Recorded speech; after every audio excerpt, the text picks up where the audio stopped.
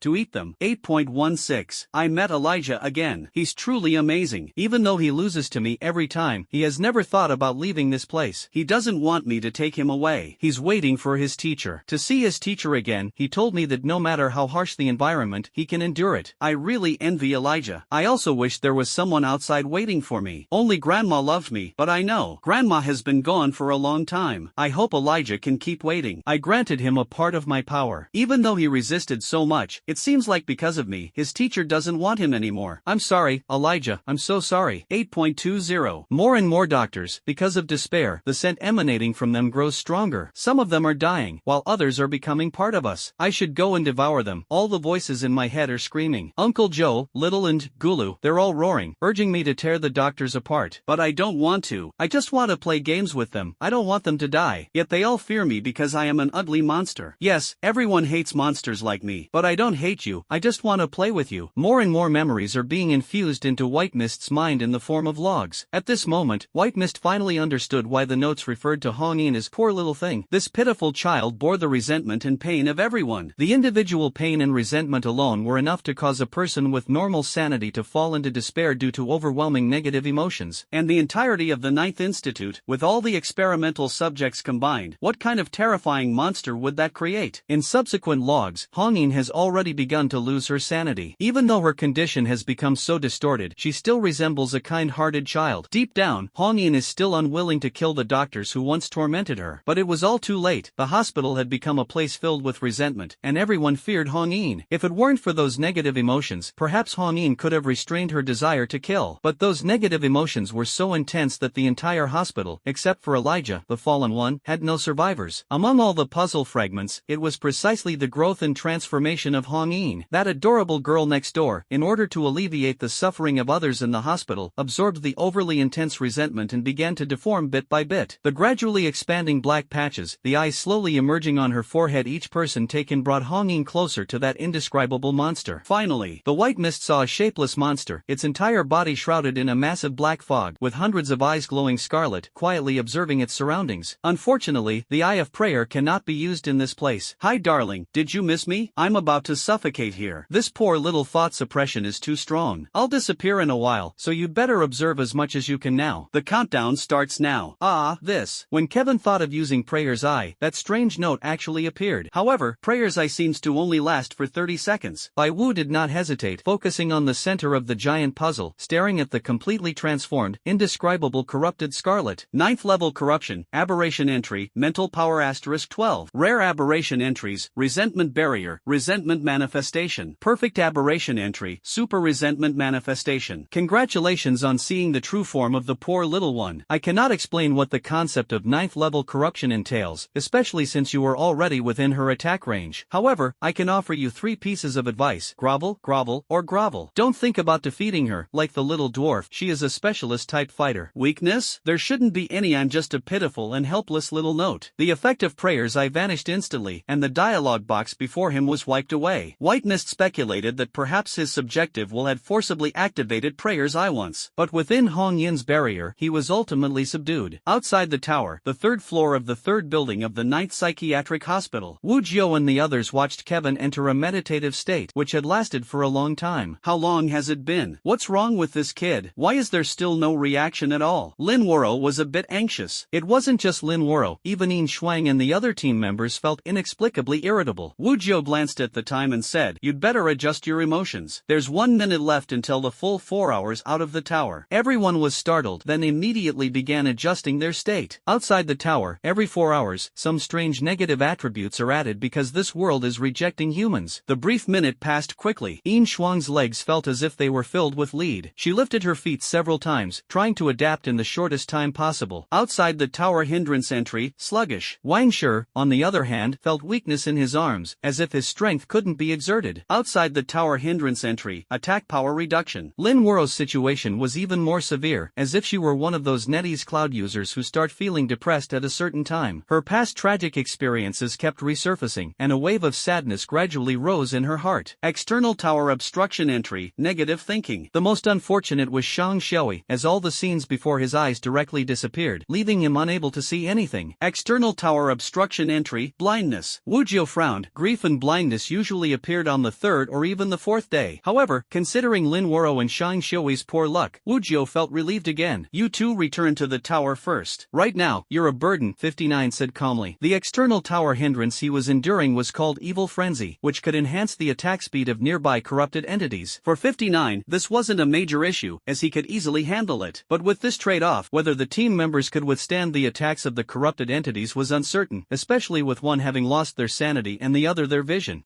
"Born as a human, I am deeply sorry, Captain. I never expected that as a veteran, I would leave the stage earlier than the newcomers. Perhaps I am truly not suited for this line of work. The immense gap between people feels like a cold tide drowning me." Lin Wuro felt utterly dejected, criticizing Kevin, the rookie, only to end up exiting faster than him. Coupled with the influence of negative thoughts, his mood grew increasingly heavy. "Get back quickly." 59 interrupted Lin Wuro's melodramatic negativity and directly activated Lin Wuro's return roulette. Then, "Captain, take care. Senior Lin and I will head back first," Shang Shui said in the dark. Wu Jiu nodded, then realized Shang Shui couldn't see him, so he said, "Head back first." A minute later, Shang Shui and Lin Wuro were taken away by the return roulette. Everyone was long accustomed to such occurrences. No team could guarantee that all members would leave the tower together and return at the same time. All the veterans who have ventured out of the tower understand that corruption is only a minor obstacle. The real hindrance is the world outside the tower itself. This is also one of the difficulties of surviving outside the tower. Even if one is stronger than the last time, bad luck could mean encountering negative thoughts in the 4th hour of the start, potentially leading to the entire team's demise. Now, one group of members from the 7th Division of the Survey Corps has only 4 people left. The white mist still hasn't awakened. Wang Shi felt worried in his heart. "We can still hold on, but what about Kevin? What kind of negative attribute is he enduring right now?" Yin Shuang also began to feel concerned. The sudden departure of the two main forces was not something she had anticipated. Among the many types of negative attributes, there is one particularly troublesome type called bloodlust. This negative attribute requires the host to commit a killing every 6 minutes, otherwise, they will continuously lose vitality. If the negative attribute imposed on Kevin is bloodlust, he would undoubtedly be unable to survive. But the problem is, only Kevin himself can sense the effects of the negative attribute. At this moment, the white mist's attention was completely immersed in the dream. When it rains, it pours. All the files in the archive room were suddenly enveloped in a black mist. A great enemy was approaching. Wu Jiu's expression was grave, and his intuition told him that the enemy they faced this time might be unprecedentedly powerful. He was worried he wouldn't be able to protect the white mist, and Kevin was also worried that if they didn't quickly win over the little pitiful one, the captain and the others would face misfortune. The 3-story archive room is very large, but suddenly a lot of monsters formed from resentment appeared, making it seem quite crowded. Those who had once gathered in the 2nd building, now in the form of resentment, have returned to this hospital. 59 will be fine. Hong Yin's fierce offensive has already begun, especially under the influence of the evil fanaticism surrounding 59, causing these monsters formed from resentment to move even faster. A single person forms an army. In the 3rd and 4th buildings of the 9th hospital, there is only Hong Yin, but the resentment and hatred she once absorbed have all become part of her power. Although Wu Jiu is worried about Kevin, he does not let his team members get hurt. His speed is extremely fast, and with his own strength he even fatally suppresses Hong Yin. Yin Shuang's speed is slow, but she doesn't need to move at all. Wang Shi's arm strength may have weakened, but his physical body remains tough and formidable. Especially Wu Jiu, his speed is 3 times faster than when Kevin saw him before. 59 couldn't understand why these monsters suddenly appeared, and his gaze occasionally fell on White Mist, who was lost in thought. Could this kid have discovered something? In the crowded and increasingly narrow space, 59's figure traced one phantom trajectory after another. Like a comet with winding trails, a stream of flowing light. Where the light passes, evil must die precisely severed the head of the vengeful spirit's body. Evil must die has no special effect on vengeful spirits without flesh and blood, but 5-9's slashes were so swift that they could still easily cut through their bodies. However, Crimson did not show any weakness. No matter how swiftly 5-9 eliminated these vengeful entities, more would soon be born. Wang Shi and Yin Xuan were dumbfounded. They knew the captain was strong, but they rarely saw the captain display his true strength. Looking at the captain wielding a sharp blade, transforming into a stream of light, and the seemingly endless monsters gathering resentment, it feels quite like a battle of gods. It's like chugging an entire bottle of vodka in one go. The sense of direction in the white mist suddenly becomes extremely poor. Outside tower obstruction attribute, chaos. Such words suddenly flashed through his consciousness, instantly making the white mist understand what was going on. The 4 hours were up. This negative attribute interference is quite strong. 459 to carry over 100 negative attributes, it seems to be truly an astonishing level of power. White mist shook his head vigorously. Although it was chaotic, it was merely that everything in his line of sight was shaking. His consciousness was not disoriented. It's just a problem with my sense of direction. It's not a big issue. I just need to find the corresponding relationship with the previous direction. After calming down, White Mist quickly identified the pattern of the shaking. His sense of direction had deviated by 65 degrees. His attention returned to breaking the impasse. The scene before him changed again. Previously, within the white mist, the memory windows resembling countless tiny squares suddenly magnified. These puzzle-like memories now appeared like doors, with one entrance after another arranged in the vast white space. Looks like it's time to make a choice again. The game designer must have a certain tacit understanding with the general players, and the level's design must be straightforward and easy to understand. It's like creating a monster, whether it's meant for players to slay and gain experience or to discuss life ideals with them. It must be clear to players at a glance. Of course, more often than not, designers leave players with ambiguous multiple-choice questions. Bai Wu had no choice. He had to brace himself and step into one of the entrances, then figure out a way to eliminate Hong Yin's hostility toward him. There are hundreds of memory gateways here, but only one can bring me back to reality. In the very center gateway lies a fragment of Hong Yin's own memory, recording how she gradually transformed from a human girl into an unnameable monster. It's as if suddenly transitioning from a colorful world to one with only black and white. Everything in the memories is shrouded in a layer of lifeless gray. The white mist returned to that room, but there was no girl as sweet as the girl next door. Instead, there was a creature enveloped in black mist, with dozens of eyes filled with resentment and fear. The white mist took out that comb and slowly approached Hong Yin. You see, I didn't lie to you. Even now, I don't dislike you, nor am I afraid of you. I've only recently arrived in this world, and my understanding of corruption differs from others. The eyes within the black mist varied in expression. Some showed disdain, some vigilance, some resentment, and some confusion. Are you really not afraid of me? The voice within the black mist once again transformed into a blend of many tones. The white mist had already roughly grasped the entire process and gained a certain level of understanding about corruption. Although, like the doctors in the logs, he still harbored many doubts. Before the era of the high towers arrived, human cities across the world were plagued by attacks from the corrupted. Thus, in order to uncover the origin and weaknesses of the corrupted, many organizations began studying them. The 9th Psychiatric Hospital focused on injecting humans with corrupted serum, attempting to create corrupted beings that would not slaughter humans. Currently, there appears to be one semi-successful experimental subject and one successful experimental subject. The semi-successful one is Hong Yin, while the successful one is Elijah. Although the emotionally deprived and introverted Elijah believes he is no match for Hong Yin and has been completely overshadowed by him, Elijah is able to control his emotions well. Even when he encounters people like Wu Jiu up close and senses their inner fear, he can use reason to suppress his desire for killing. Elijah comes from a mysterious teacher who has at least 12 disciples. The mystery surrounding the teacher cannot be unraveled for now. Hong Yin is purely an experimental accident. Describing her as an angel would not be an exaggeration. She is a girl who awakens psychic abilities after being injected with serum, allowing her to secretly communicate with all the patients in the entire hospital through her mind, unbeknownst to the doctors. Her kindness makes it impossible for her to ignore the feelings of these people, constantly thinking about how to alleviate their suffering. As her abilities continued to grow, Hong Yin discovered that she could directly absorb the despair and resentment of those around her, relieving the experimental subjects from their unbearable pain. In short, she is a black hole of resentment, capable of continuously absorbing the grievances of others. Throughout the entire 9th Psychiatric Hospital, all the experimental subjects' grievances were gradually absorbed by her. Those subjects, no longer in pain, left the world with their own will, transforming into pure fallen beings. But this suffering did not disappear. It was all borne by Hong Yin alone. Hong Yin finally became a monster, but most of the time, deep down, she was still that little girl longing to play and have fun with others. As long as she doesn't sense fear, sadness, or anger, as long as she doesn't feel these negative emotions, Hong Yin can still live by her own will. So compared to Elijah, although she is stronger, she is still an incomplete incomplete product. It's truly a pity that no one can comb your hair for you, and no one can take you away. But the world is not limited to just the first to the fourth buildings, and the breadth of the human heart is by no means confined to doctors and patients. Some eyes gradually closed, as if commanded by their owner. The white mist knew what these eyes symbolized. They were the obsessions absorbed by Hong Yin, tormenting her for 700 years, urging her to devour others whenever she sensed any negative emotions. They were pure fallen wills of malice, but Hong Yin did not abandon them, or rather, had no way to erase them. What the white mist could do was to awaken the kindness within Hong Yin as much as possible. Do you know why humans in the tower hate and fear the fallen? Because so far, no research has been able to prove that human willpower can override the fallen's desire for slaughter. Elijah is one example, guided by a devotion akin to that of religious followers toward their leader. And you are another. I can't imagine the pain you feel when so many people's grievances converge on you. But since you can still retain your own will, it means you are still human, not a detestable monster. More and more eyes close. At the same time, in the archives room, Wu Jiu could feel that the resentment had thinned considerably. Meanwhile, within the white mist of memory, it was known that at this moment, Hong Yin was about to go mad, with resentment erupting. No one combed her hair, no one played games with her. Even though she saved everyone, these people had long turned into the will of corruption. They wouldn't entertain Hong Yin, they would only incessantly urge her to create more slaughter. On this day in history, because Hong Yin broke free from her cage, the hospital began to riot. But now, Kevin stood at the doorway, his expression unprecedentedly gentle. Don't let yourself become a monster. The world is still vast. Beyond the ninth hospital, there are many places you have yet to set foot in, and many kind humans you have yet to meet. But I have no way to leave here. The voice once again became pure and clean, and the resentment and murderous desire in Hong Yin were temporarily suppressed by Kevin's words. The main reason lies in the fact that no eyes have seen the timidity and hatred of the white mist. I will find a way to make you leave. I just can't do it right now. If you're willing to trust me, if you're willing to wait for me. Really? You're not lying, are you? He's lying. He wants to harm you. Kill him. Red Yin's ears could still hear such sounds, layer upon layer colliding in her consciousness. But compared to before, they had faded significantly, and her original disposition was no longer disturbed. If every journey has its mission, then the mission of coming to this world, I guess, is to unravel the various mysteries of the world outside the tower. After fully understanding Red Yin's entire experience, White Mist no longer spoke differently to different beings. Every word he said was sincere. He felt no sadness, anger, or fear, but he knew how to act in a way that would make others think he was very sad. He could perform those traces of emotion, which might move the angelic girl in front of him even more. But Kevin did not do so. He was simply calm and serious. Why does corruption occur? How did the tower appear? How many floors does the tower have? And what is at the top? Why can't the corrupted leave specific areas? Where do the power of companionship and the talent sequence come from? For me, they are all intriguing puzzles to solve, and they are the meaning of this journey. When I find the answers to these questions, I will find a way to take you with me. You are not alone, at least from today. You have a friend who is willing to play with you, someone from the world outside the ninth psychiatric hospital. The black mist remained dense, but the eyes within it had almost all closed. Only a pair of tearful, childlike eyes gazed at the white mist. Convincing Hong Yin was certainly not that simple. This process seemed smooth, but it was entirely based on Kevin showing not the slightest hint of fear. There is the slightest deviation in this process, and the outcome will inevitably fail to witness these clear and bright eyes. Bai Wu secretly let out a sigh of relief. At the same time, Hong Yin's voice came through. Do not go to the fourth building. You and your companions, if you get too close to me, it will be very dangerous. White Mist could imagine that even from such a distance, he could feel Hong Yin's strength. If he were to truly get close to her, she might lose control, and it would all end in an instant. The next time you see me, I might not be this clear-headed, Hong Yin said sadly. White Mist's words did indeed awaken the pure-hearted girl within her. But what about after he leaves? The malice represented by those eyes would once again tempt her. So, you need to become stronger, like that person who is as tall as me. Then, you can come to see me. The atmosphere suddenly became a bit comical, like that person who was as tall as Hong Yin.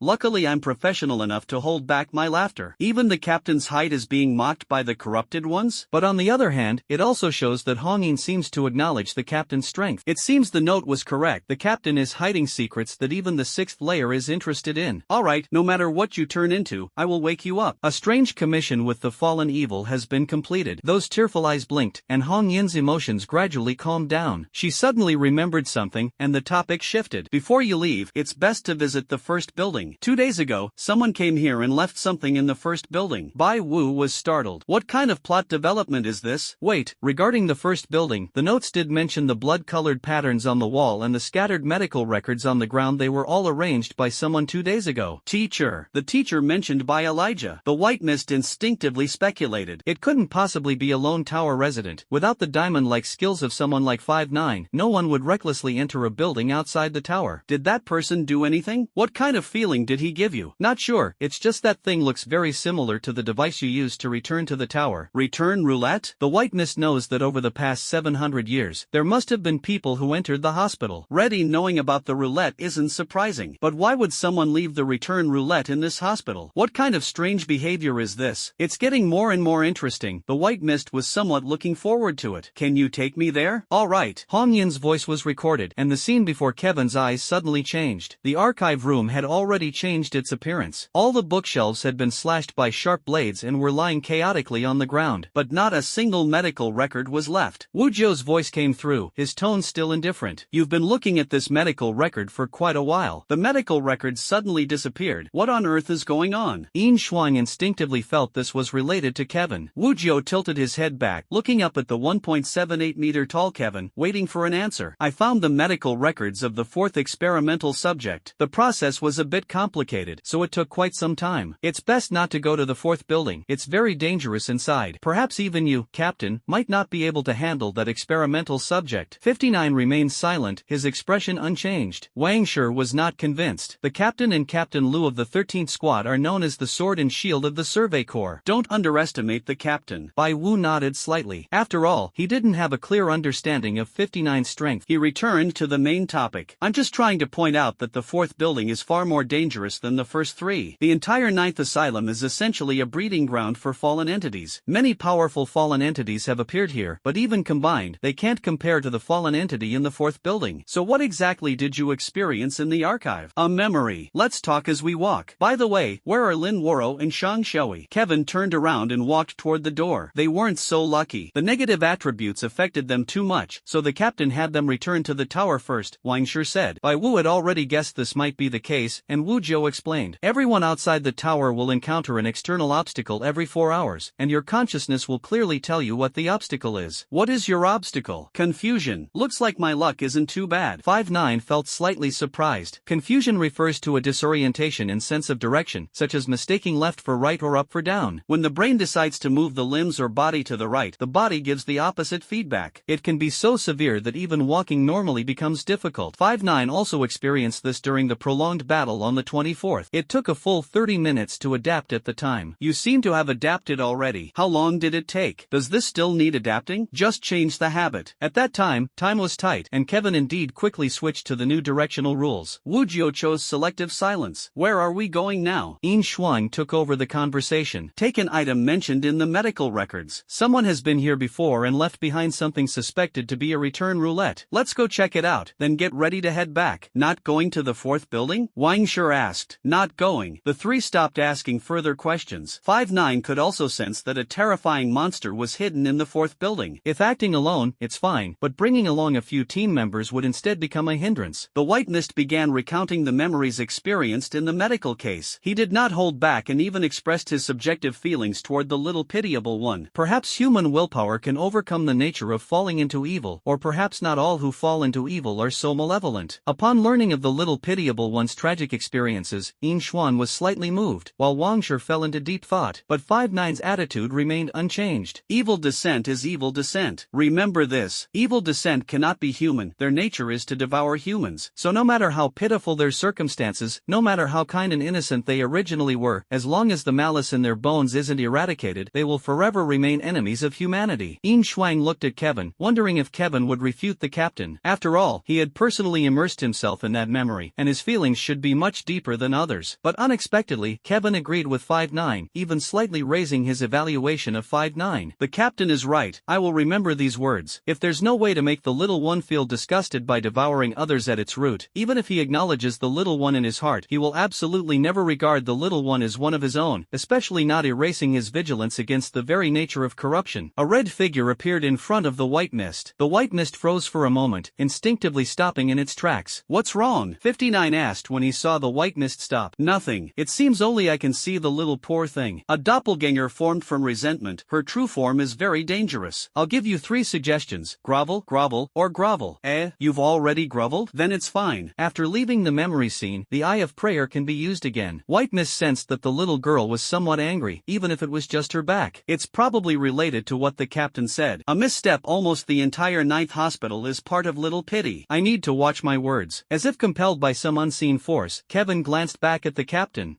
If the captain and Hong Yin were side by side, it could be described as advancing shoulder to shoulder. 5-9 sneezed. If the battlefield wasn't in the fourth building, Hong Yin wouldn't be able to do anything about 5-9. In fact, 5-9 even had the strength to protect teammates. However, despite the young girl's anger, she still obediently led the way. Soon, the four of them arrived at the third floor of the first building. In a rather casual waiting room, in a particularly conspicuous corner, Kevin actually found a disc. This placement is far too casual. It seems it was meant to be discovered. When scanning the entire building, the information provided in the notes was random, so the white mist did not notice that there was something on the third floor. When the first fallen was dealt with by 5-9, they went directly to the 11th floor. 5-9 examined the disc. "This is not the return roulette. I have never seen this." The return roulette is said to originate from the 6th floor of the tower, with an extremely complex manufacturing process. People only know that the 5th floor has the production line for the roulette, but the specific production method remains beyond anyone's understanding. This kind of spatial transfer device far exceeds the current scope of human technology. Especially after entering the tower, there is a civilization gap. The technology of the lower and second floors is actually quite behind compared to the era before the White Mist's previous life. It got slightly better upon reaching the third floor. Bai Wu took the roulette, put it away, and said, "Since it's not a return roulette, I'll treat it as a souvenir from exploring this hospital. I'm keeping this thing." Wang Shi and Yin Shuang had no interest in this iron plate, and Wu Jiu didn't know its purpose either, so they tacitly agreed. Only White Mist, although the performance was convincing, it stirred quite a commotion within. The notes provided by Prayer's Eye revealed the item's purpose. The traction disc, like the return disc, is an indescribably magical item. However, the method of creating the traction disc has long been lost. Simply put, there are only 7 of these things. Its function allows you to bypass the rules of 3 days and return to previous scenes or guide you to specific ones. You can think of it as someone issuing you a challenge. Check the scattered medical records on the ground. The one with bloodstains will provide a better explanation. Many medical records are scattered around this waiting room. Given the atmosphere of the 9th ward, no one would find it strange. Only now does Kevin feel that this place has truly been meticulously arranged. He pretended to casually pick up a medical record and quickly tossed it aside again, but the content on the record piqued Kevin's interest. "Hello, investigator. I want to play a game with you." This classic opening line, if the word investigator were replaced with a common name from a certain country, Kevin would suspect this is the post-apocalyptic version of Saw. "I believe you already know the history of this hospital, but based on my understanding of humans, they have not yet set foot in the red zone. Therefore, you still don't know the origin of corruption and the truth about the tower. I want to invite you to play a game. If you can clear all the areas I have arranged, I will answer any questions you have about this world. Take this disc, but make sure the people on the 6th floor don't discover it." As expected, it's a challenge letter. Things are getting more interesting. Kevin now understands the power of the traction disc, which means the owner of the disc has left him with a series of interconnected cases. The hospital where the poor soul resides is just the beginning. There are still many puzzles that remain unsolved. Bai Wu never minds adding a bit of excitement to life, even if the experience is deadly. The truth of the tower, the origin of corruption, the fractured history, and some arrangements concerning himself. These puzzles are quite challenging. When he first arrived in this world, Kevin initially felt that the setting of this world was somewhat different from his previous life, but he didn't find it interesting. In his previous world, he himself seemed to be a real-life successor to the Death God elementary school student trope, encountering bizarre cases every so often. To Kevin, this was more interesting than simply fighting monsters. But now, Kevin has changed his perspective. "What are you laughing at?" 5-9 asked. "Nothing, just thinking about going back, feeling a bit happy." Kevin did not restrain his smile. He turned around, his gaze falling elsewhere. 5-9 in Shuang Wangshi couldn't see Hong Yin, but Kevin could. "I'm leaving, but I will come back." Without making a sound, he simply mouthed the words. Hong Yin, however, understood his meaning. The illusion formed by resentment left 2 streaks of pitch-black tears, expressing reluctance. Wu Jiu and the others did not hesitate and quickly opened the return wheel. White Mist looked at Hong Yin, who was constantly waving her little hands, and once again felt an inexplicable sense of loss. Just like last time, when White Mist returned, a summary remark popped up in his eyes. "Current area exploration rate, 61%. 1 corrupted entity remains. The fragment in this area has been transferred, so it cannot be obtained. My evaluation, so-so. You were lucky to encounter a little pity case, but persuasion doesn't always work. Next time, you'd better become more capable in combat. Best-selling books don't need votes for now, so please use your votes to support the seedlings. Ah woo woo woo. Tomorrow I'll be featured in recommendations, earnestly asking for votes." The tower, eastern ground floor. The clerk responsible for recording the Legion's comings and goings was a bit confused. He clearly remembered that Team 7, Kevin, Group 1 of the Investigation Legion, had left the tower through the white steel 4 hours ago. Why were they returning through the blue steel? Lin Woro and Shang Xiui were the first to return. The two quickly realized that Kevin was right. Starting from the second building, they had already entered the blue zone. Persisting in the blue zone for 4 hours before returning, even by the standards of the 7th team of the Investigation Corps, was not disgraceful. Lin Woro's anger was not due to the short time spent in the tower. He was simply annoyed that he returned earlier than the newcomers. The blindness of Shang Xiui and the depression of Lin Woro were dispelled the moment they returned to the tower. However, the two couldn't immediately join the battle because their bodies couldn't withstand 2 steel transmissions within 12 hours. In short, once leaving the area outside the tower, one would have to wait another half-day before re-entering. Repeatedly exiting and re-entering to reset the state would incur a significant time cost. Nevertheless, Lin Woro and Shang Xiui didn't have to wait long, as Wu Jiu and Kevin also returned to the tower shortly after. Hey, isn't this the Lin Nimi who doesn't hold others back? Well, Senior really didn't hold anyone back, considering they exited early. I get it, this must be a tactical retreat. Bai Wu spoke with a sarcastic tone. He certainly remembered how Lin Woro had mocked him multiple times outside the tower before. He had already figured out this person's personality, often mocking others, but not afraid of being mocked in return. Lin Woro pursed her lips and let out a cold snort, as expected, without refuting. Shang Xiui, on the other hand, pretended to admire the scenery around them. For members of the Survey Corps, companion power is not the ultimate standard for combat evaluation. The average survival time outside the tower is a very important indicator. Across the entire Survey Corps, there are fewer than 5 rookies who manage to last more than 4 hours on their first mission. Alright, for the next week, Kevin, you won't have any tasks. Later, come with me to the Survey Corps. After handling some matters, you'll be free to act. 5-9 began heading toward the entrance to the second floor. Why won't there be any tasks? Kevin asked, puzzled. Today's operation was just an entry test and you passed. There are still some procedures to complete. After officially joining the Survey Corps, you'll have your next mission. White Mist nodded. There were quite a few things to handle in the tower as well. The tower was a survival zone, and his most pressing matter now was figuring out a way to make money. Night falls. There is no concept of day and night in the tower, but the 900-meter-high ceiling still simulates them. Even though it has been 700 years since the new civilization began, people are still accustomed to working at sunrise and resting at sunset. 5-9 was writing investigation logs in his office. Unlike other investigation corps squad leaders, his logs were extremely detailed. As a result, his bookshelf was filled with the files he had written. The world outside the tower was perilous, and no one knew where they would be sent 3 days later. But humans have indeed had such experiences, where despite a long interval of time, they were transported back to the same location. Random teleportation means there is a chance of returning to places previously explored. The reason 5-9 meticulously records the purpose of each expedition outside the tower is to avoid retracing old paths if one day they are teleported to a previously visited area. More importantly, carefully documenting the investigation process allows for the accumulation of valuable experience, which can enhance the survival rate of subordinates. This is also the point that Wu Jiu values the most. Closing the pen, he leaned back in the chair, closed his eyes, and rubbed his temples. On the desk were 5 performance evaluation charts, formatted as hexagonal data tables. The 6 attributes were survival ability, anti-corruption combat ability, analytical ability, adaptability, mindset, and potential. Lin Woro, Shang Xiui, and Wang Shi are all extremely outstanding in their combat abilities against corruption. However, their analytical abilities are slightly weaker, especially Wang Shi,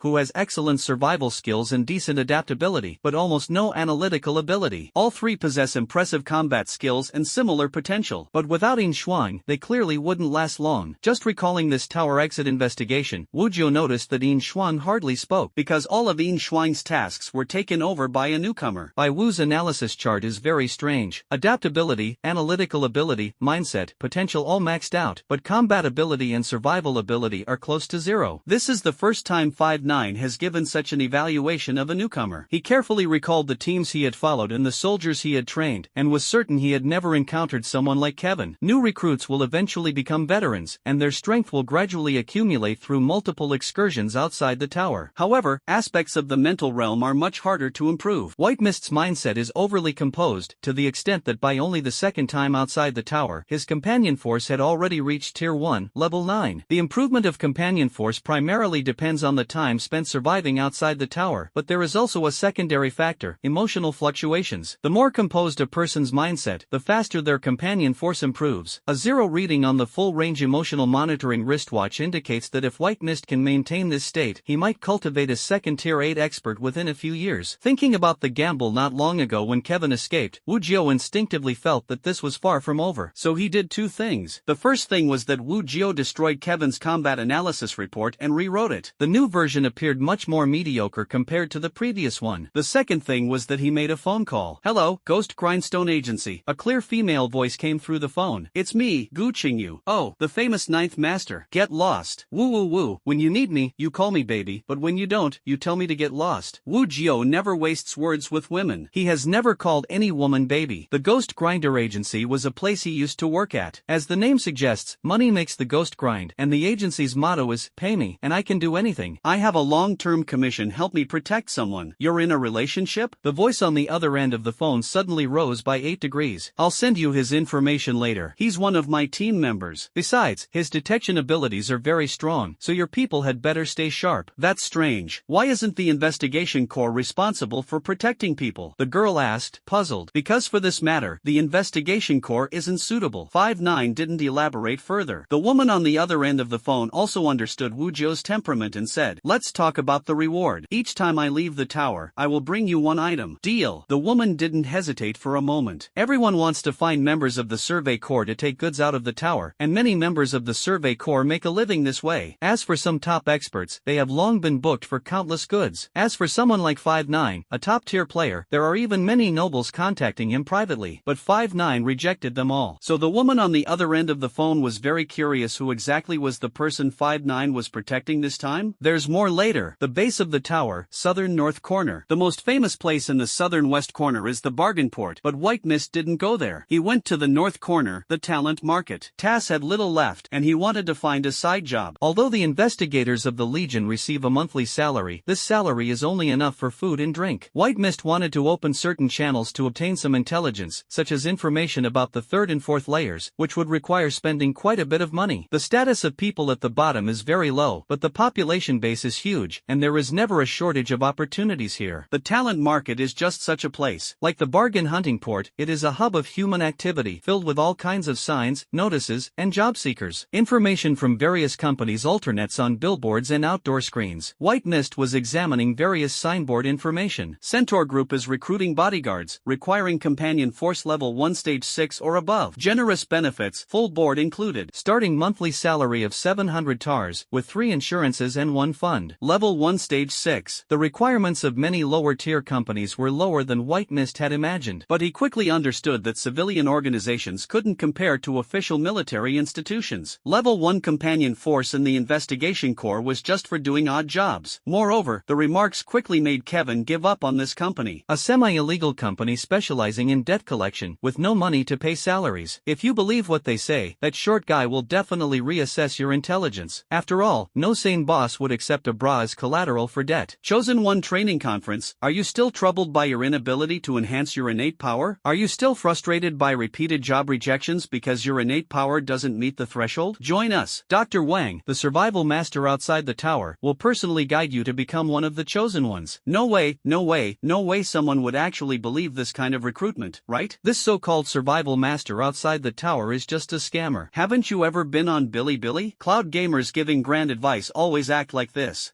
This note is so old school anime. Swift Frenzy Express, urgently hiring couriers. Requirements, companion power at stage 1, level 6, with all upgraded attributes focused on speed. Salary negotiable. This is definitely not a legitimate courier service. The reason they want you to be fast is so you can evade the high tower town's military patrols. So think about it, would a proper courier service need to avoid the town's military? White Mist felt like he was in Gotham City or Los Santos. After checking out a few job postings, he realized that people at the bottom either worked honestly mining in the white zone outside the tower or took on some life-risking deals. Sincerely recruiting business elites, we are different from others. We don't require you to have companion power, only a smart mind. Salary ranges from 100 tars to 100,000 tars, with no upper limit. Those with ability can earn over 10,000 a month. Flexible working hours, and plenty of company girls. Without looking at the notes, Kevin could sense the strong malice in this recruitment ad. 100 to 100,000. It can be concluded that 90% of people will earn 100. As for flexible working hours, it's likely that work hours aren't flexible, but off hours are, with 996 being the norm and 007 not out of the question. As for plenty of company girls, the implication is that aside from having more women, the company can't even offer decent benefits. After looking at several companies, Kevin was deeply disappointed disappointed in the talent market at the grassroots level. The world at the bottom is very real, with hardly any formal system of workplaces. People have only three paths for development: risking their lives, scamming, or mining. After some thought, Kevin decided to start his own business, beginning with risking his life. Picking up bargains at the Port Orange Baby Shop. Lu Qingzi's eyes filled with tears. Aren, listen to me, it's not what you think. Aren, you keep saying you love me, that I'm the only one in your heart. Then tell me, who is this man? Ah Chang, tell me this isn't true. I scrimp and save every month, working myself to the bone outside the tower, just so you can have a better life. Why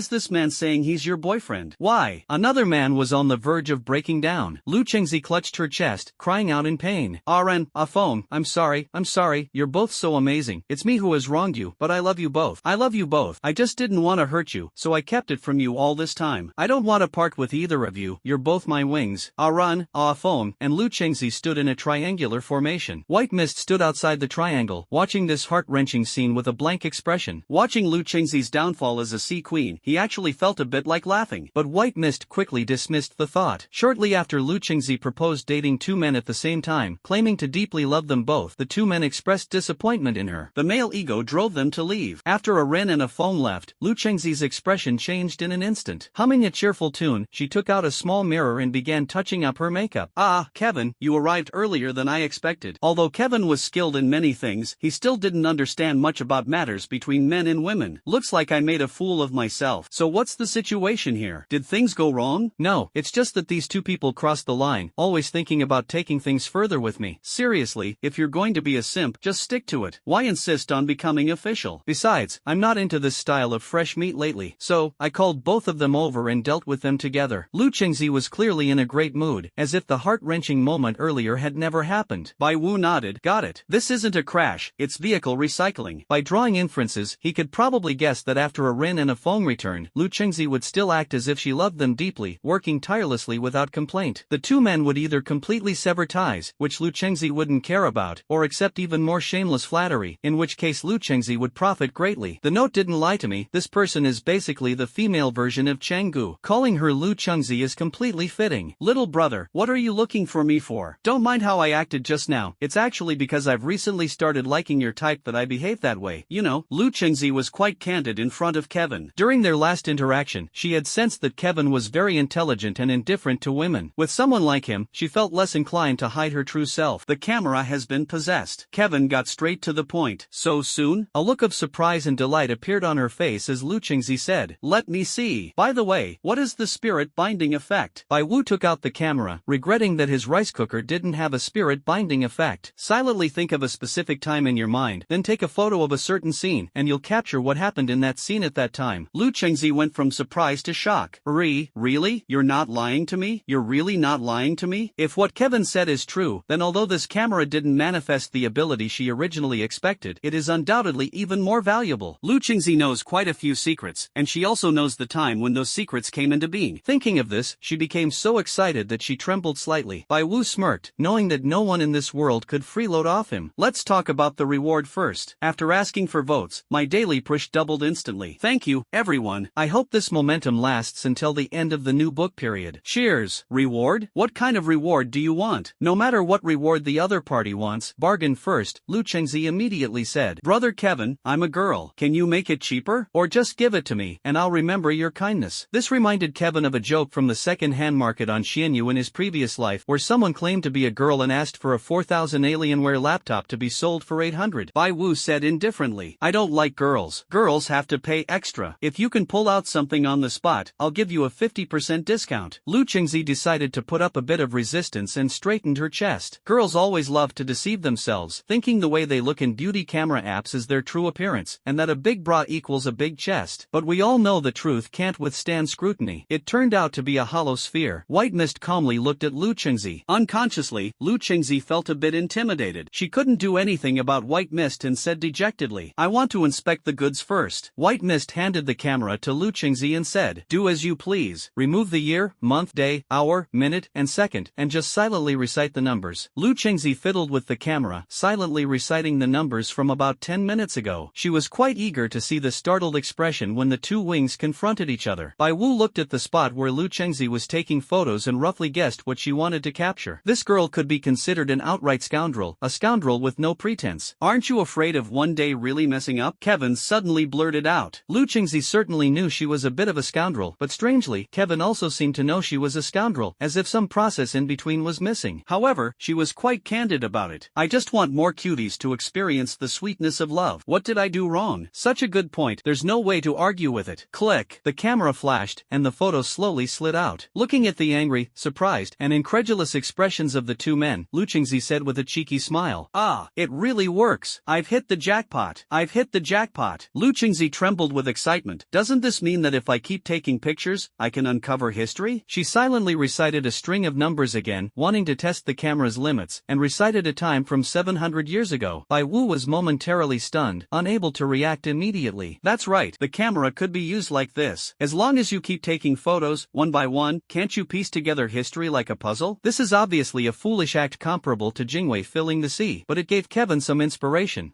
Why can't I take a picture anymore? Lu Qingzi tapped the camera. Due to the short spirit binding time, less than 3 hours, its effectiveness is still very low. It can only be used twice a week. Outside the tower, I used it once. To use it again, you'll have to wait 7 days. Ah, I see. Lu Qingzi lowered her head, pondering the value of this camera. Even if its usage frequency fell far short of expectations, this camera, as long as it was used in the right place, would undoubtedly be a powerful tool for intelligence gathering. Lu Qingzi felt a bit troubled. Dealing with someone like Kevin, who was indifferent to beauty and always exuded a calm demeanor, made bargaining particularly difficult, especially since Chengxi's treasure shop had nothing of equivalent value to offer. She originally planned to bite the bullet and give it a try, but then she heard Kevin's calm and unhurried tone say, "Skip the bargaining process. Don't try to devalue it in order to lower its price. Doing so will only make me think less of you." Lu Qingzi was at a loss for words. Equivalent exchange, barter trade. You can choose items, information, or services of equal value, or combine them in a way I find acceptable. Is this service you're talking about legitimate? Lu Qingzi really wanted to complain, though instinctively she knew Kevin wouldn't fall for seduction. Bai Wu's gaze swept over Lu Qingzi's shop. After all, not much time had passed, and the goods hadn't been updated much. The remarks were pretty much the same as last time. Lu Qingzi didn't dare to use fake goods to pretend they were treasures and fool Kevin, always feeling that Kevin had a sharp eye. She was really at a loss but still wanted the camera badly, so she said, "How about, you tell me what you want first?" Bai Wu nodded with satisfaction and said, "Picking up bargains in the mid-port area. What's the deal with live streaming facilities?"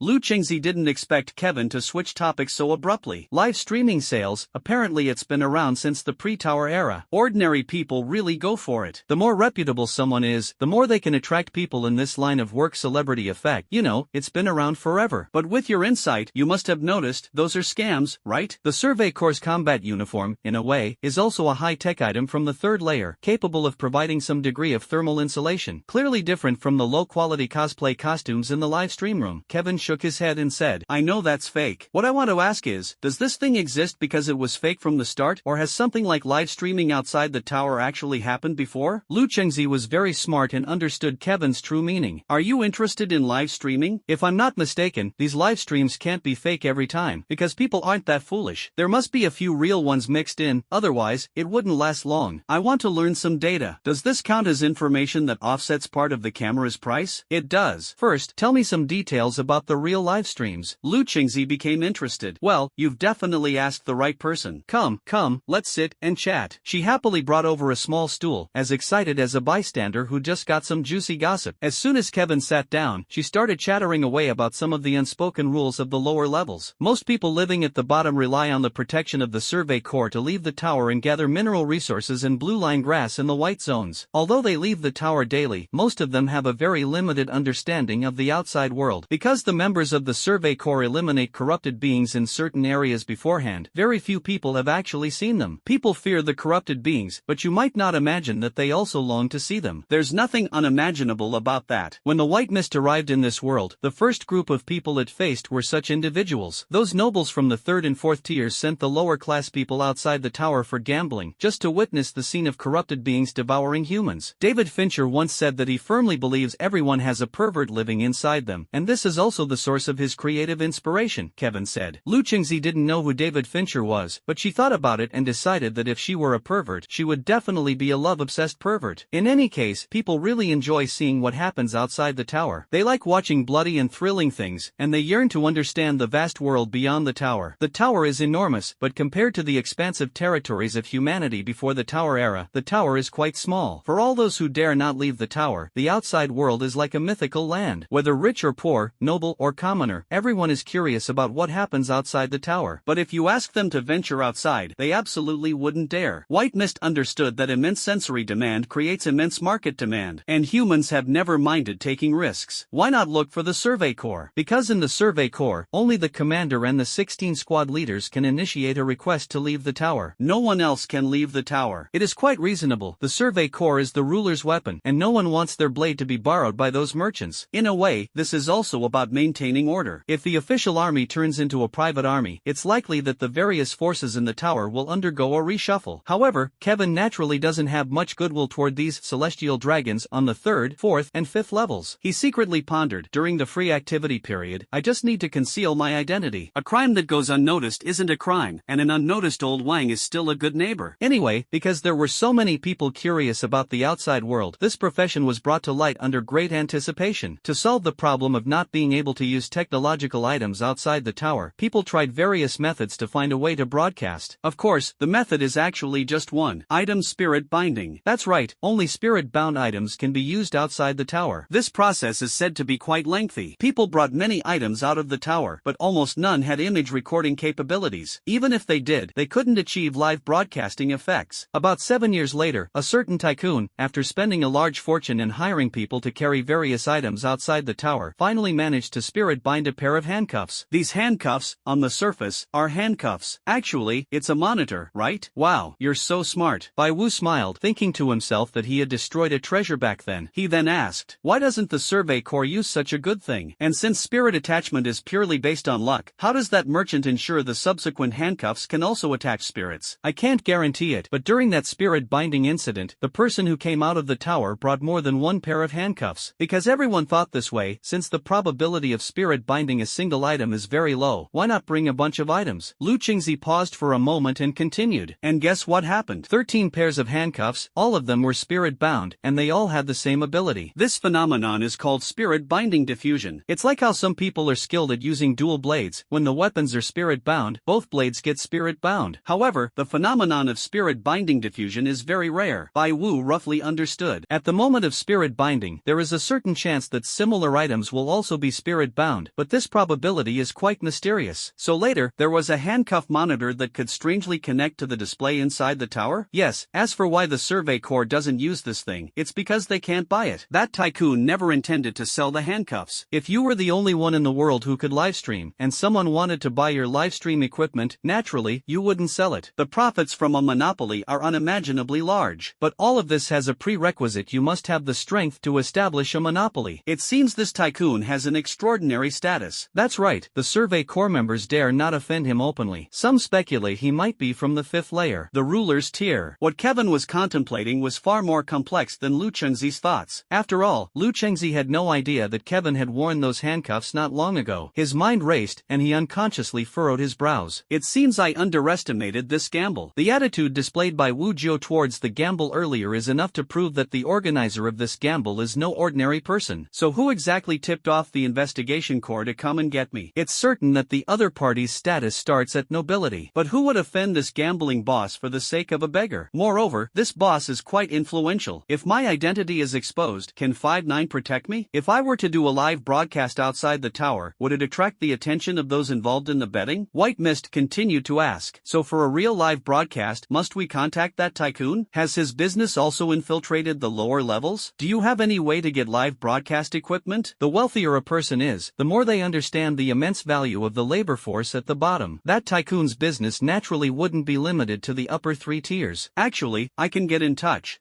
I have a boyfriend who has connections. While others say I have a friend, Lu Qingzi directly turned it into I have a boyfriend. Kevin had to admit, this is also a kind of skill. Bai Wu didn't want to beat around the bush anymore. I need the following items: a spirit-bound mask that can change my voice, preferably in a style like a smiling clown. If it can't change my voice, at least make sure it's sturdy enough. Then there's the live streaming equipment. I can't acquire it under my identity, so you'll have to get it for me and ensure no one can trace it back to me. Lu Qingzi thought this was a bit difficult, but Kevin quickly raised the stakes. The camera can only be used twice a week, but if you keep carrying it, its spirit-bound level will increase, allowing for more frequent use and even further evolution. If you're willing to help me, the camera is one thing, but in the future, if there are other items suitable for spirit binding, I can also consider helping you bring them out of the tower. Lu Qingzi was moved. If Kevin's strength is strong enough, wouldn't this be a stable tool for producing spirit-bound items? Wouldn't that be more valuable than all her boyfriends combined? Although she doesn't know Kevin well, the woman trusts her intuition. She feels Kevin is very powerful, a solid pillar of support. Deal. I'll get you the live streaming equipment and ensure no one can trace it. I have that capability, but I need to be your business partner. With me around, you can focus solely on streaming, and I'll handle the operations. Being able to open a shop in a bustling area without any trouble, Lu Qingzi's social connections are naturally more substantial than her chest.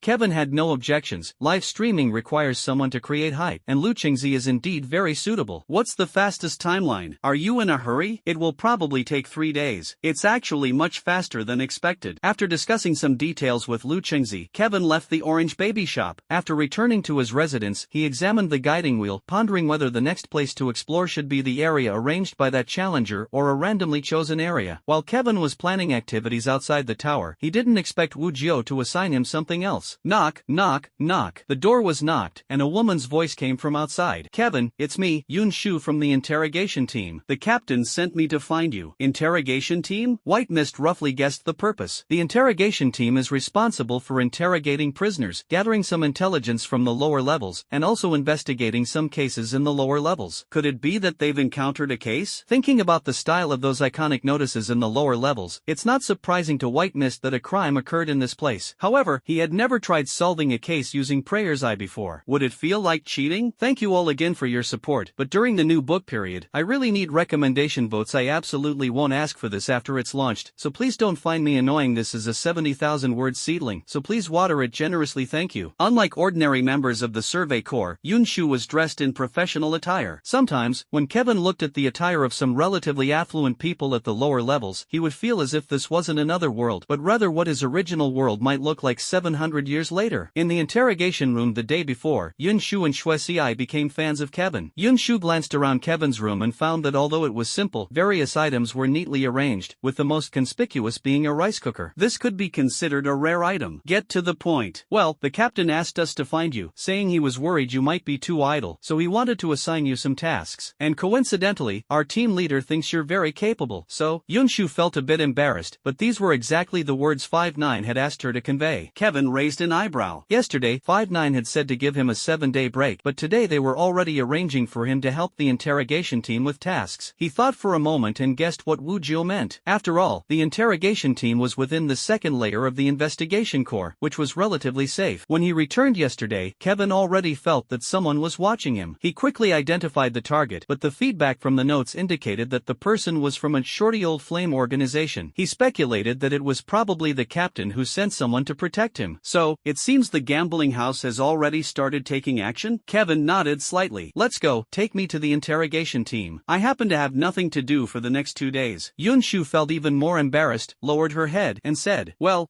here's the thing, we have a lot of accumulated cases here. The captain means that you'd better take responsibility for all of them. It's just, the workload is very heavy, and 7 days won't be enough. Kevin was stunned again. Did the captain figure out that I wanted to leave the tower privately? Quite clever. He quickly nodded and said, alright, I understand. I'll go take a look first. Second floor of the tower, Survey Corps Division, 7th Squad Camp Interrogation Team. White Mist looked at the pile of files stacked half a person's height and said, doesn't this place have computers? That thing is only available on the 3rd level. Not only Yun Shu and Xue Xi, but the interrogation team leader also came. Kevin nodded slightly. The appearance of computers basically brought technology to the same level as in their era. It seems that the technological level of the 3rd layer is roughly equivalent to that of his previous life. In that case, would the technology of the 4th layer be even higher? And the 5th layer might have a strong sense of futuristic vibes? The 6th layer, he inexplicably thought of the Protoss from StarCraft. Kevin glanced around again and said, are all the files here? Well, all the unsolved cases from the past year are piled up here. The interrogation team leader is actually quite young, 29 years old, named Tian Sun, not much older than Xue Xi and Yun Shu. The notes about this person are quite peculiar. An extreme perfectionist who never cares about the outcome, only enjoys the process process, especially when interacting with women. White Mist didn't quite understand the meaning of this sentence for the time being, but he did remember this person. After all, they would have to interact frequently in the future. Talk about the overall common points of these cases. Overall, Tianson found it a bit strange. Cases differ from one another, and this wasn't some kind of serial murder case. Shouldn't the details of each case be individually addressed? However, these cases do share some commonalities. Most of these cases have actually identified the suspects, but the methods, motives, and evidence are still unclear.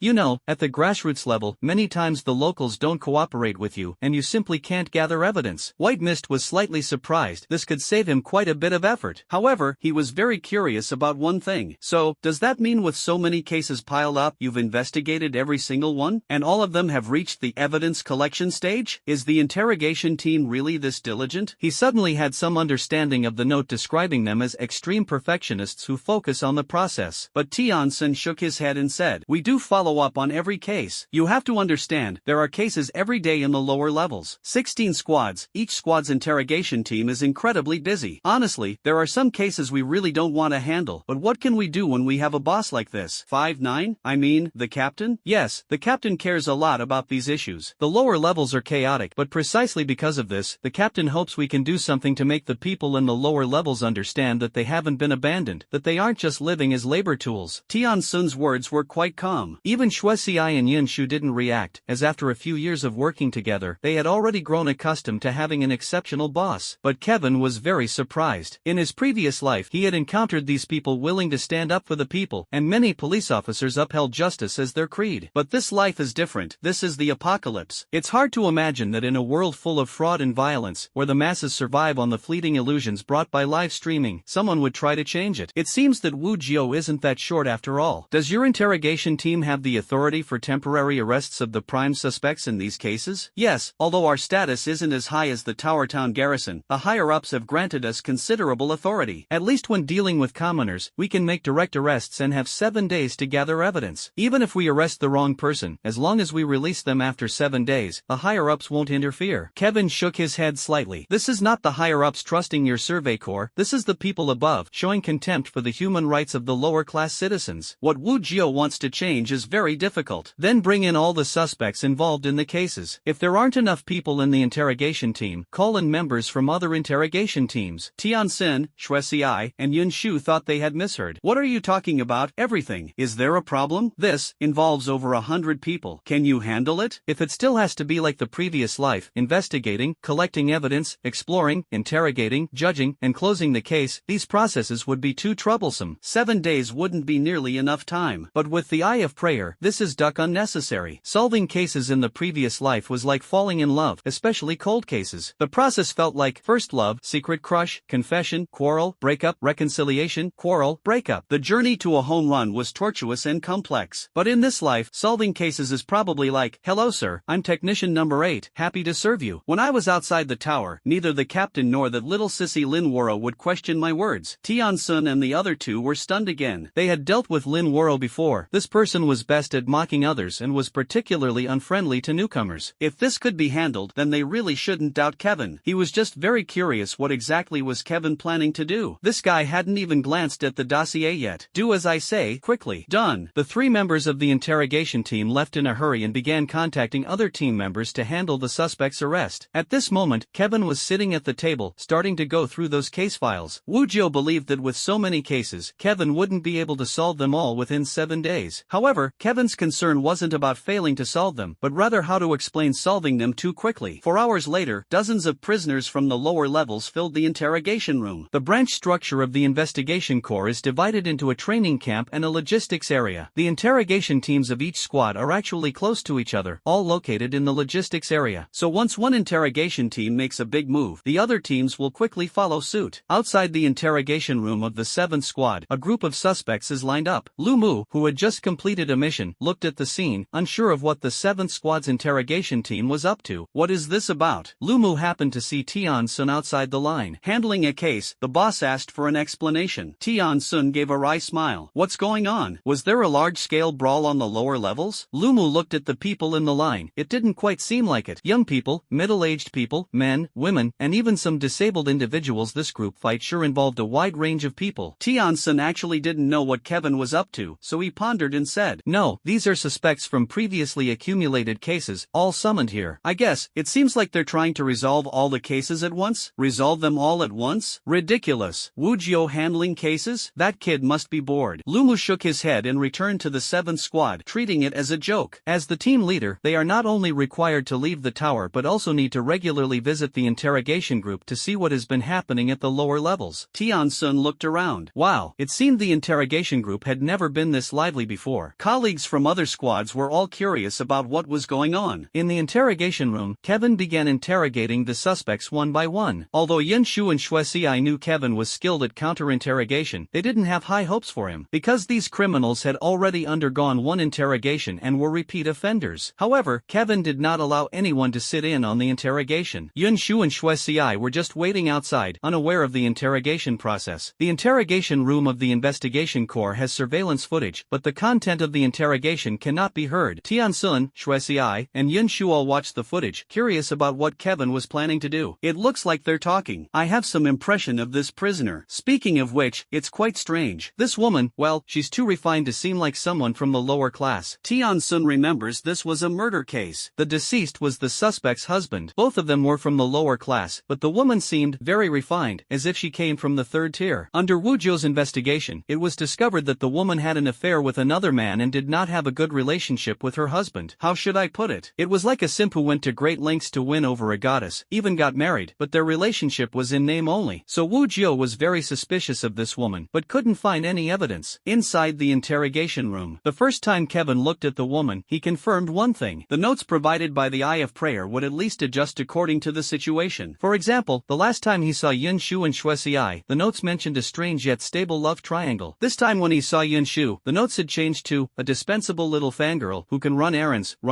and, oh, run errands. Use her brain? Do you think her heavy chest would agree? In short, this girl has a large chest, which is of no help to me in solving the case. As for the suspect, the content provided by Prayer's Eye is also related to the case. A socialite who survives on group purchases, clearly born into the lower class, yet insists on pretending to be a 3rd-tier aristocrat, mingling with the casino management. She spends her days pooling money with others to buy luxury goods, has no savings at all, but it doesn't stop her from looking down on her honest, mining husband. She is not the murderer but an accomplice. It would be best to instruct the little fangirl to summon the casino manager from Fallen Street. White Mist roughly guessed the essence of this case. In short, it was about colluding with a lover to kill her own husband, with the motive being money, after all, fame and fortune. After a conversation, Kevin managed to get the name of the casino manager and sent Yin Shu to apprehend him. What followed was very straightforward. After capturing the casino manager, Kevin was able to obtain new notes from him. Using the prisoner's dilemma, he shared some information that only the real culprit and the accomplice knew, and their trust quickly collapsed. He began to handle the next case. The second case was resolved quickly due to a lack of evidence, specifically the murder weapon. The Eye of Prayer directly revealed the location of the weapon. So Yin Shu was summoned again. Well, the big-chested errand tool was on a mission, so Xuetzi was asked to help instead. Then the White Mist began the 3rd case, the 4th case, the 5th case. At first, the investigators from various interrogation teams in the investigation corps didn't know what the 7th team's interrogation group was planning to do. However, due to the rapid case-solving speed of the White Mist, the 7th team's interrogation group ran out of errand helpers and began borrowing from other groups. Naturally, the helpers started to realize that these cases, which had been piling up for a while, suddenly had major breakthroughs in a short period of time, even being solved consecutively. The people in the interrogation room seemed as if they had read the crime script, working with astonishing efficiency and pinpoint accuracy in uncovering various pieces of evidence. On the 900-meter-high ceiling, the lights turned warm yellow and soft, simulating the arrival of dusk. The case files and dossiers piled up in front of Kevin were becoming fewer and fewer. Reports of case closures were increasing, from the initial 7 interrogation teams, to later when there were too many related individuals to apprehend. The 3rd team, 11th team, 9th team, and Lumu's 13th team all started sending people. They couldn't see the interrogation room footage because Tian Sun had a sudden realization. When Kevin consecutively solved 3 cases, he had a hunch that this kid might actually pull off the miraculous feat of solving 100 cases in a single day. Thinking about Lumu's behavior in the 13th team, along with several other squad leaders who liked to poach talent, Tian Sun slyly turned off the surveillance cameras. So no one knew what happened in the interrogation room. They just speculated that Team 7 had brought in an extraordinary crime-solving expert. When Lumu's people also started running errands, he suddenly remembered. The day before yesterday, that short guy Wu Jiao found a treasure of a newcomer. That kid named Kevin. Yes, he was well aware of the interrogation team's capabilities in the 7th squad. If the piled-up cases could have been closed, they would have been closed long ago. Without external assistance, how could they possibly be closing cases like a machine gun? Frustration surged all at once, and Lumu slapped his thigh, suddenly feeling so annoyed. Why is my squad number 13? He still remembers that Kevin refused to join the 13th squad because the number 13 was considered unlucky. Nighttime. Logically speaking, the interrogation team would finish work at 7, but today at the Investigation Corps Division, interrogation teams from 6 consecutive squads began working overtime. The enthusiasm for overtime in each group today is noticeably higher than usual. The interrogation group is different from other groups. They need to submit a certain number of case closure reports every month to receive material subsidies from the higher-ups. Before 5-9 took over, the captains of the Investigation Corps could still fabricate some fake reports to get by, but after 5-9 became captain, no one dared to do so. Because this short guy doesn't tolerate any nonsense, outside the tower, he's a killer, and inside the tower, he's just as ruthless. So this has also led to many cases being unable to be closed before the truth is clarified, resulting in a backlog of files. It's not just Team 7, every team is the same. So the material rewards from the higher-ups haven't been distributed for a long time. And today, after resolving Team 7's case, Kevin thought, since there's nothing else to do, why not go ahead and solve all the cases of the entire investigation corps? For Kevin, these cases allow a more realistic glimpse into the survival conditions within the tower. As a transmigrator who doesn't inherit the original host's memories, this can be considered as catching up on lessons. Kevin was thoroughly enjoying the process of solving cases, finding great pleasure in it. Meanwhile, the interrogation team members, who hadn't received high-level material rewards for a long time and had to rely on the field team's external supplies to get by, were in for a celebration. Compared to the joy of other squads, Squad 7 felt more shock than happiness. Yunshu couldn't believe it. The captain had assigned a case with absolutely more than 7 days' worth of workload, and this person solved it in 1 day. Tian Sun, on the other hand, was worried that Kevin was too conspicuous. Yunshu, go and call Shui Si and old Tian over. I have something to instruct you all about. Of course, Kevin knew that if some things were done too excessively, they could cause unnecessary trouble, but he had already prepared for that. When I held the recommendation ticket and looked at this book, the following note popped up. A plain and unadorned recommendation ticket, which won't generate interest if left in your pocket without being used. Once midnight passes, it will regenerate. I suggest you feed it to this poor little author. Perhaps he will come up with even better stories.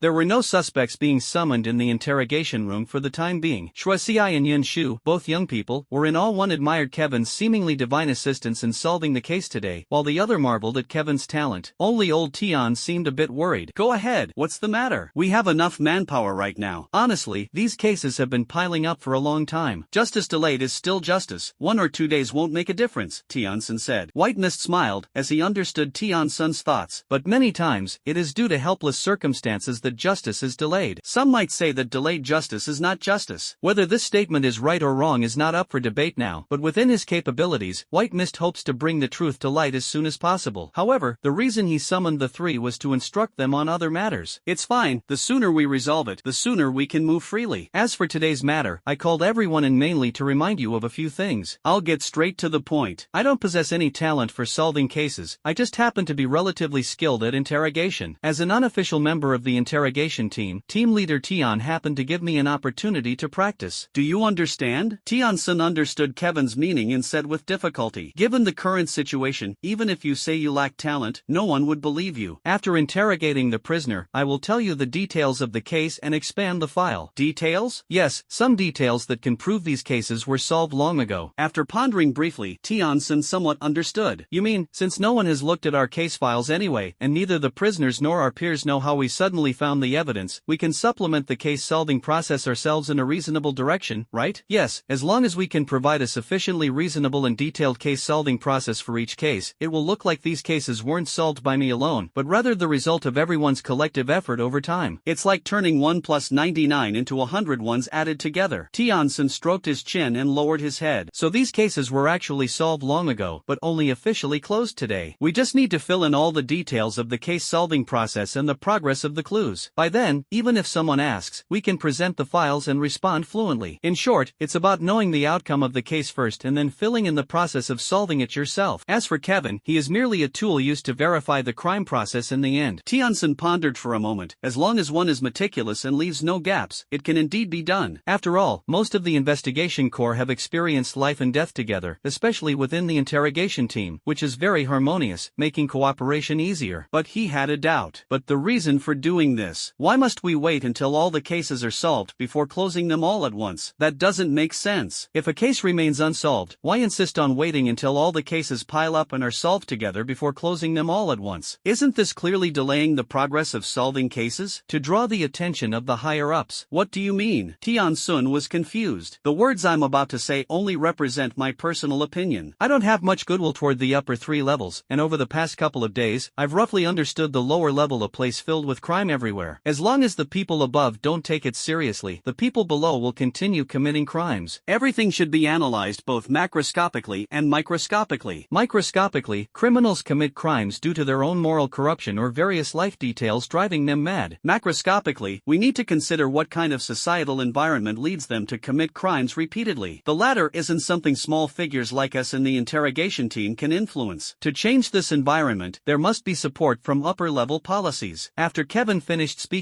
Tiansun and the other two fell completely silent. Tiansun originally thought that this young man would claim the reason for solving over 100 cases in a day was to show off and bring some glory to the 7th team, but in the end, his own perspective was a bit too narrow. This reason was too righteous. Tiansun dared to bet that if the captain heard this reason, even that cold and aloof face would definitely break into a smile. Indeed, even if those cases were closed immediately, so what? After solving 100 cases, there would still be another 100, and then 1,000. Even at this very moment, Tiansun can assert that numerous crimes are still occurring at the lower levels. The difference lies in the fact that some cases are handed over to the investigation corps' interrogation team, while in other cases, both the perpetrators and the victims remain silent. Submitting a large number of cases at once might truly draw the attention of the higher-ups, Tiansun said. Then we'll be quite busy these couple of days. We need to ensure all the crime details in the files match up, align our statements, and also keep the prisoners' mouths in check. The latter is actually the easiest to handle, but matching all the details in the files is quite a workload. By the way, as the prisoners were gradually detained, did you remember to record the details of their statements? Isn't having an impeccable memory a standard requirement for the investigation corps? History is always strikingly similar. Tiansun chose selective silence. In the following days, various squads of the survey corps came one after another to inquire about the new recruits of the 7th group. Meanwhile, the members of the interrogation team were so busy they could hardly catch their breath. On one hand, they had to provide all kinds of explanations, and on the other, they had to update the criminal records. Kevin was also very tired, but he thoroughly enjoyed it. This feeling was like playing a strategy game, where the primary goal was to gradually establish order in a chaotic survival environment. And Tiansun and the others also followed Kevin's instructions, responding to the questioning from other teams. Kevin essentially handed the credit over to the interrogation team and Wu Jiao. Among the core members of the interrogation team, Yin Shu and Xue Xi, needless to say, were already devoted fans, while team leader Tiansun regarded Kevin as a treasure. The one who benefited the most was still 5-9. Originally reviewing other group investigation reports and the gambling den incident, 5-9 immediately summoned Kevin upon learning about this matter. 5-9's identity is very special. Although he comes from the lower ranks, due to his outstanding performance, he is very likely to become the next deputy commander of the survey corps. As of now, the biggest obstacle for 5-9 to becoming the deputy commander is some nobles from the 3rd and 4th layers. In the squad leader's office, White Mist looked at the room's arrangement and gained a bit more favor for 5-9. This person loves cleanliness, at least these books are categorized and neatly arranged. However, it probably hasn't reached the level of obsessive-compulsive disorder. I heard from Tiansun that you solved all the cases? Wu Zhou's expression was as aloof as ever. You can't say that to the outside world. Kevin did not deny it. Nodding slightly, Wu Zhou said, "Seems like you're eager to leave the tower. You even rushed to clean up the matters I assigned." White Mist smiled and said, "The survey corps is not allowed to leave the tower without permission." "Yes, so you need to act with discretion. If I catch you, I won't hesitate to punish you severely. Also, have a clear understanding of your own abilities. It's best not to mess with things that could get you killed. The implication is, don't leave any evidence behind, and also be mindful of your safety." White Mist found this captain increasingly interesting. This person is tough and ruthless when it comes to killing monsters, yet he is also earnest in his dealings with the lower ranks. He is just and not rigid, but he dreads encountering those who stubbornly adhere to rules without understanding flexibility. 59 was actually quite helpless. He had thought the task would take 7 days, but this kid finished it in just 1 day and even brought unexpected surprises. He had to reassess White Mist's abilities. "I've already submitted all the case reports. Governance at the grassroots level is a long-term endeavor, but submitting so many cases at once will put some pressure on us. However, those who obstruct us will face even greater pressure, as quite a few of these cases involve their industries." Wu Zhou stood up, his face always looking as if someone owed him money. Rarely showed a hint of a smile. He walked over to Kevin and patted him him on the shoulder. Well done. Thank you, Captain. If you achieve merit, you will be rewarded. If you want to leave the tower, you can go to the equipment group and pick out some items. Some things require authorization, but if you bring this, they will let you pass. 59 said this as he handed a brass badge from his waist to Kevin. Kevin looked at the badge. The Survey Corps often leaves the tower for investigations, and naturally, they pick up quite a few good items. However, most of them are used to arm themselves. Still, there are many spirit-bound items from the wild whose effects are unknown, stored in the treasury. With this badge, you can go in and try your luck. Trust me, the treasury is far more sincere than the scavenging port. Later there will be more, but it will be a bit delayed. The renovation upstairs is too noisy. I can't write at all. Alright, Captain, is there anything else you need to remind us of? Kevin felt that he had firmly secured his position with Wu Jiu. 59 said, I've submitted the investigation report. It seems the higher-ups are very interested in the content of this ward, especially the high-level, rational fallen. They will ask about some details. 4 days from now, a high-ranking officer from the Tower Town garrison will come to inquire about the specifics. White Mist understood. I know how to handle it. Will Lin Wuro and Xiaoi also be questioned? Everyone will be asked. Then I hope the captain can help me keep a secret. Let's hear it. Don't tell the town's defense army about the last discovered roulette. 59 squinted his eyes. Is there something special about that roulette? I'm still researching it. Once I figure it out, I'll let you know. Although he had quite a good impression of 59, Kevin still wanted to wait a little longer. Have to wait until the town's defense forces, the investigation team, and some layouts of the upper 3 levels are clarified, then share some of my secrets with 59. Besides, when it comes down to it, the relationship between me and the captain is just a few days old. 59 didn't block White Mist. He wasn't sure how White Mist planned to study that roulette, but for such a small request, he agreed directly. Alright, I'll deal with the other few people, and no one will mention the roulette. Also, this is the unified statement. Take a look and compare. 59 provided the investigation report. It detailed the exploration process of the 9th hospital. But one thing was changed. The White Mist that was responsible for observing and guiding everyone throughout the process was replaced with Yin Shuang and the White Mist. In other words, part of the White Mist's actions was attributed to Yin Shuang. White Mist naturally understood that the captain wasn't stealing credit from the newcomers for the veterans but was protecting himself. I've noted it down. Thank you, Captain. Alright, you may go. Remember to pick up some self-defense items from the weapons department. White Mist bid farewell to 59. 59 returned to the desk and continued processing investigation reports from other field teams. However, compared to the usual expressionless demeanor, today 59 was clearly in a very good mood. The main project handled by the weapons team is the development of weapons, such as improving and upgrading combat suits, combat boots, and wristwatches. The responsibility of safeguarding unknown spirit-related items is actually secondary. Like the interrogation team, the weapons team also has 3 core members. One of them is a young man with a somewhat sly appearance but well-proportioned muscles, named Jing Chu. White Mist realized upon seeing the note that this was the 3rd person in a love triangle. Cloud Shu likes him, but he likes Xue Ci. Well, turns out it's you. A new face. Which group are you from? Jing Chu asked as White Mist walked in. Interrogation team. Kevin wasn't sure if he counted as an official member of the team yet, so he casually mentioned it. Jing Chu was taken aback. He was quite familiar with the interrogation team. His favorite close friend was part of it, but he didn't recall anyone like this. Just joined a few days ago, still completing the paperwork. My superior sent me to retrieve weapons, Kevin promptly added. Nonsense, the interrogation team doesn't work in the field. Why would they need weapons? Besides, you wouldn't recognize the stuff inside anyway. I'm planning to transfer to the field team, still waiting for the paperwork. Oh, I see. Jing Chu had it figured out. He really was a rookie. His eyes darted around, and seeing that Kevin remained silent, he half-jokingly said, the items stored in the armory are all brought back by the external teams of Squad 7. They're top-notch spirit-bound goods, and only veterans are qualified to pick them. New recruits shouldn't even think about it. They're not allowed to use them. Kevin remained unmoved, pretending not to understand. Then how can I use the things inside? Simple, make your first recharge of 6 Taisai to receive an artifact, spend 98 Taisai to get a monthly membership, weekly rebates, and with a first recharge of 648 Taisai, you can directly perform 10 consecutive draws in the artifact vault. Wow, this guy is really overqualified for the weapons department. If he were in White Mist's previous life, he would definitely be at the level of a chief planner for Genshin Impact. White Mist didn't bother interacting much with this clown and pulled out the badge of the 5-9. The captain sent me. Jing Chu froze, looked at the bronze plaque, then at Kevin, and immediately put on a smile. Ah, just kidding, just kidding. Here, this is the key. Go ahead and pick whatever you like. He had thought the other party was freeloading without spending a dime, but unexpectedly, they directly pulled out GM privileges. Jing Chu, thick-skinned as ever, acted as if nothing had happened and led Kevin into the armory. The armory was originally quite messy, but after Wu Jiu arrived, he ordered it to be reorganized, and now the weapons inside are neatly arranged. Kevin glanced over and indeed spotted quite a few spirit-bound items. It's no wonder these items are left unused, as only the original owner of the spirit-bound items knows their abilities. With a single glance, Kevin could tell that many of the items were useless, or at least useless for investigations outside the tower. For example, Tang's coffee cup, found in the ruins of a city starting with a certain number, inside a cafe. Using it to hold coffee can keep the coffee at its best flavor forever, but only for coffee.